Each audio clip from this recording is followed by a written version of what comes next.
കാസർഗോഡ് പടന്നക്കാട് ഉറങ്ങിക്കിടന്ന 8 വയസ്സുകാരിയെ തട്ടിക്കൊണ്ടുപോയി. പുലർച്ചെ 2 മണിക്ക് മുത്തച്ഛൻ പശുവിനെ കറക്കാൻ പോയപ്പോഴാണ് സംഭവം. കുട്ടിയെ തൊട്ടടുത്ത പറമ്പിൽ ഉപേക്ഷിച്ച നിലയിൽ കണ്ടെത്തി. കറന്നു കഴിഞ്ഞിട്ട് ഞാനുള്ളിൽ കയറുന്നത് കുഞ്ഞിനെ കാണുന്നില്ല. 3-3:30 സംഭവം നടന്നു. ഞാൻ 2 മണിക്ക് എണീച്ചിന്.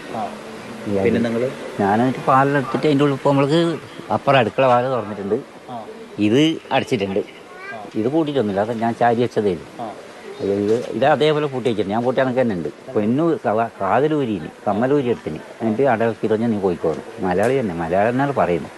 മുങ്ങട് കുഞ്ഞ് ഉറക്ക പൊത്തിന്നല്ല കുഞ്ഞ് മലയാളം തന്നെയാണെന്ന് പറഞ്ഞത്. കുഞ്ഞ് പറയുന്നു മലയാളി തന്നെ, മലയാളം പറഞ്ഞു നീ പോയിക്കോ മോളെ, നിൻ്റെ വീട് 4 വീട് അപ്പുറമല്ലേ നടക്കുന്നത്. അപ്പോൾ എൻ്റെ ആടെ ഒരു വീട്ടിൽ പോയിട്ട് കുഞ്ഞ് വെല്ലടിച്ചിട്ട് അവിടുന്ന് അവർ വാതിൽ തുറന്നിട്ട് കുഞ്ഞ് ഫോൺ നമ്പർ പറഞ്ഞ് കൊടുത്തിട്ട് വീട്ടിൽ വിളിക്കുന്നു. അവളെ വീടെ ഫുള്ള് ആൾ പറഞ്ഞു. സാരംഗ വിവരങ്ങളുമായി ചേരുകയാണ്. സാരംഗ വീട്ടിനുള്ളിൽ നിന്നൊരു കുഞ്ഞിനെ തട്ടിക്കൊണ്ടുപോയി. ഭാഗ്യം കൊണ്ട് അതിനെ തിരികെ കിട്ടുന്ന സാഹചര്യമുണ്ടായി. എങ്ങനെയാണ് പോലീസ് ഈ സംഭവത്തെ പറ്റി വിശദീകരിക്കുന്നത്?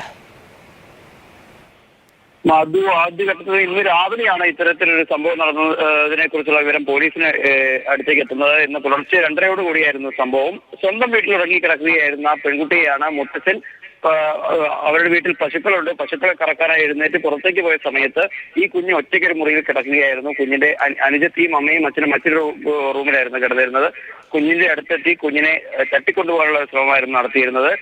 അല്പദൂരം കുഞ്ഞുമായി സഞ്ചരിച്ചതിന് ശേഷം കുഞ്ഞിന്റെ സ്വർണ്ണാഭരണങ്ങൾ ഊരിയെടുക്കുകയും അതേ തുടർന്ന് കുഞ്ഞിനോട് ഇനി 4 വീട് അപ്പുറത്താണല്ലോ നിന്റെ വീടുള്ളത്, നീ ഈ വഴി മടങ്ങി നടന്നു പൊക്കോ എന്ന് പറഞ്ഞ് കുഞ്ഞിനെ വഴിയരികിൽ ഉപേക്ഷിക്കുകയായിരുന്നു.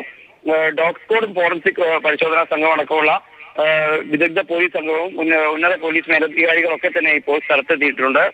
ഫോറൻസിക് പരിശോധന പുരോഗമിക്കുകയാണ്. ഡോഗ് സ്ക്വാഡ് ന്റെ ഭാഗമായി എത്തിയ സംഘം കുഞ്ഞിന്റെ വീടിൽ നിന്നും ഏകദേശം 1.5 കിലോമീറ്റർ ദൂരം ഓടി ഒരു പച്ചക്കറി തോട്ടത്തിൽ എത്തുകയായിരുന്നു. അവിടെ നിന്ന് ഒന്നും കണ്ടെത്താൻ സാധിച്ചില്ല. പിന്നീട് ഡോഗ് സ്ക്വാഡിന്റെ പരിശോധന ഇരുട്ടിൽ തപ്പുന്ന തരത്തിലേക്ക് നീങ്ങിയോ എന്നുള്ളൊരു സംശയം കൂടി അവിടെ നിലനിൽക്കുന്നുണ്ട്. കുട്ടിയെ ഇപ്പോൾ കാഞ്ഞങ്ങാട് ജില്ലാ ആശുപത്രിയിൽ പ്രവേശിപ്പിച്ചിരിക്കുകയാണ്. വിദഗ്ധ പരിശോധനയ്ക്കായി പ്രവേശിപ്പിച്ചിരിക്കുകയാണ്.